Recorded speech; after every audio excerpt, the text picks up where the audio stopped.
saudara ahli ya. Sebenarnya kami tidak ingin mengajukan pertanyaan yang terlalu mendalam karena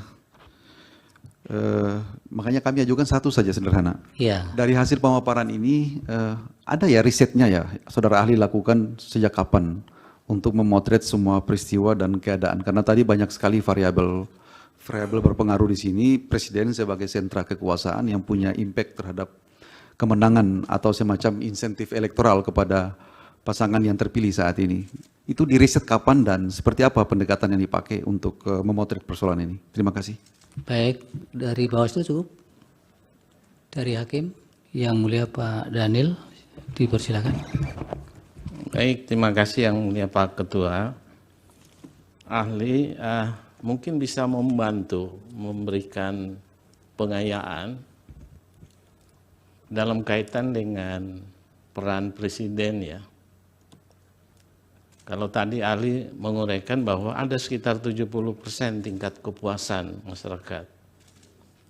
Dalam proses pemilu, 2 pemilu sebelumnya, ini ada anomali karena gini, 2 pemilu sebelumnya, baik di Sumatera Barat maupun di Aceh, itu dimenangkan oleh Pak Prabowo.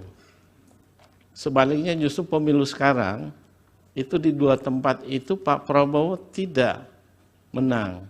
Nah ini ada anomali, kira-kira faktor apa? Apakah ada signifikan dengan faktor figur atau ada faktor-faktor lainnya?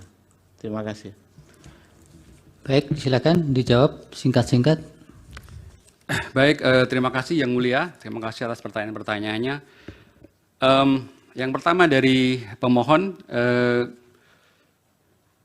memang secara legal formal Presiden Jokowi bukan petahana. Tapi ketika dia berpihak, ketika dia tidak netral, ketika dia memaksakan anaknya untuk menjadi cawapres, secara real politik itu adalah petahana menurut saya. Apalagi juga kemudian Prabowo Subianto adalah Menteri Pertahanannya. Jadi dalam hal ini saya lihat ketika Jokowi misalnya turun ke masyarakat membagi-bagikan bansos, ya dalam persepsi publik saya kira dia adalah bagian dari petahana. Karena itu kemudian saya kira sangat jelas bahwa kemudian ketika terjadi penurunan suara di beberapa provinsi, katakanlah misalnya di Jawa Tengah, itu karena memang tindakan Pak Jokowi untuk turun ke masyarakat, membagi-bagi bansos, tampil di hadapan rakyat, berinteraksi dengan rakyat,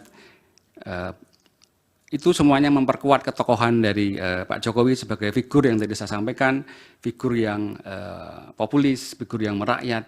Dan ketika kemudian dengan gerakan-gerakan atau mimik simbolik yang mengatakan dukunglah mungkin paslon nomor 2, saya kira preferensi pemilih akan terpengaruh ke sana. Yang dari Hakim, Pak? Yang dari Pak Hakim, Pak Yang Mulia Pak Daniel, saya kira ada anomali di Sumatera Barat dan di Aceh, tapi justru itu memperkuat tentang variabel ketokohan. Variabel ketokohan di pemilu 2019 ketika Prabowo menang di sana saya kira cukup kuat karena afiliasi atau identiti yang dibangun oleh Pak Prabowo saya kira mengarah pada afiliasi Muslim ya. Dan dukungan karena Pak Prabowo kemudian beralih mendukung Pak Jokowi dalam pemerintahan, maka dukungan itu dialihkan kemudian ke tokoh lain. Dalam hal ini adalah pasangan nomor urut 1.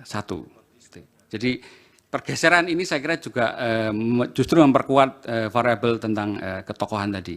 Jadi masyarakat tidak diam tapi juga berpikir secara kritis, seolah-olah mohon maaf ini menghukum